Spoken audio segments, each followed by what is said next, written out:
India के दरमियान जो हो रहा है उससे पूरा खिता डिस्टेबलाइज हो रहा है। तो क्या सवाल एक दफ़ा फिर कि जंग का खदशा मौजूद है इंडिया चाइना पाकिस्तान के ऊपर, क्या असरात आ सकते हैं? क्योंकि we are close to China, ऊपर से यूएस के इन्वॉल्वमेंट बैक कर रहा है इंडिया को, हो रहा क्या इस रीजन में? चाइना ने अभी जो है एक इसकी इम्पोर्टेंस ये है और बड़ा अच्छा कर रहे हैं कि आपने इस इशू को रेज कर रहे हैं, क्योंकि पाकिस्तान में उस तरह की डिबेट नज़र नहीं आ रही जितना इम्पोर्टेंट है। हो क्या रहा है? हो ये रहा है कि दो तीन चीज़ें हो गई हैं कि इस वक्त पूरे खित्ते में एक किस्म का स्ट्रेटेजिक रीअलाइनमेंट हो रहा है। चाइना ने जो कि पार्टी है कश्मीर के अंदर और लद्दाख के ऊपर, क्योंकि उनका क्लेम भी है और वो समझ रहे हैं, उन्होंने अपने 70 साल के सारे मुआहदे जो हैं वो साइड पे रख के डायरेक्टली उसमें कूद गए हैं कि इंडिया को जो ये ख़ास तौर पे लद्दाख को जो यूनियन टेरिटरी बना के वहाँ पे सिचुएशन ऑन ग्राउंड जो बदली जा रही है, ये एक किस्म का एक रिएक्शन आया है। हो क्या रहा है, क्योंकि आम आदमी नाजरीन को ये मैं इसके आसान उसमें बता दूं कि दो चार चीज़ें,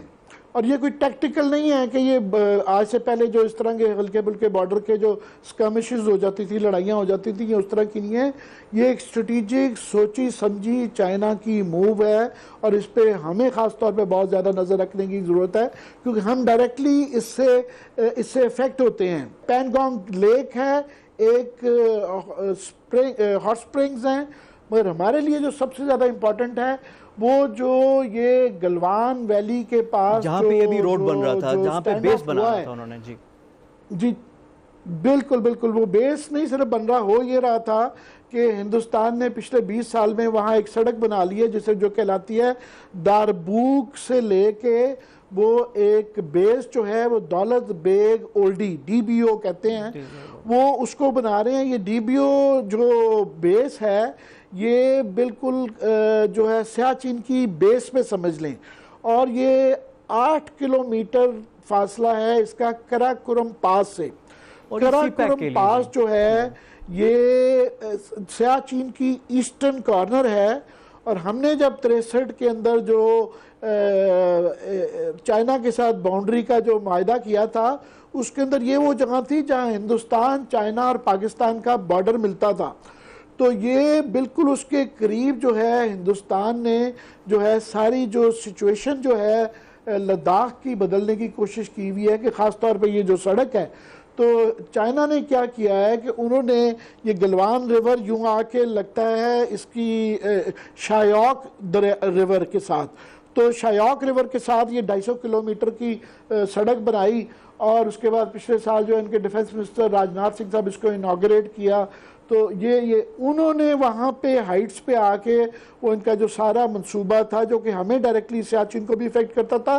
दूसरा खतरा ये था कि फ्यूचर में ये वाला इंफ्रास्ट्रक्चर जो है, अगर कोई सी पैक के लिए या पाकिस्तान के नॉर्दर्न एरियाज़ में इन्होंने कोई इनकर्जन की तो ये बिल्डअप जो है उसके अंदर इस्तेमाल हो सकता था। ना सिर्फ ये हमें इफेक्ट करता था ये, और हमें करने का मतलब सी पैक भी, क्योंकि अब चाइना डायरेक्टली इन्वॉल्व है, चाइना को भी करता था और चाइना की जो बॉर्डर है उसको भी अफेक्ट करता था। तो वो उन्होंने कहा जनाब कि ये आप वायलेट कर रहे हैं, क्योंकि हिंदुस्तान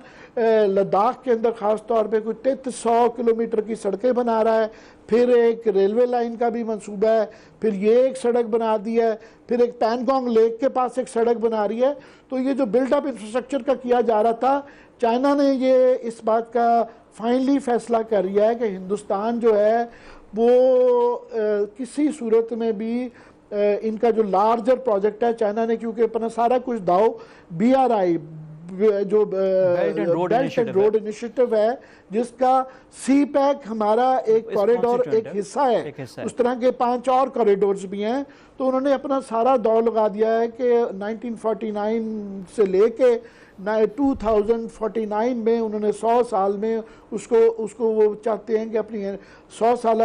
एनिवर्सरी के ऊपर उसको वो एक एजेंडा है, उन्होंने उसको फॉलो करना है, और वो इस नतीजे पे पहुंचे हैं कि हिंदुस्तान उसकी मुखालफत कर रहा है। हिंदुस्तान ना सिर्फ कि ये बिल्डअप कर रहा है, हिंदुस्तान ने सी पैक को बहुत ज़्यादा अपोज किया और भाषा डैम और डायमंड डैम की अपोजिशन की। तो ये सारी चीज़ें देखते हुए चाइना इस नतीजे पे पहुंचा है कि हिंदुस्तान किसी सूरत में भी इस मामले में जो है चीन का ना सिर्फ साथ देगा बल्कि मुखालफत कर रहा है।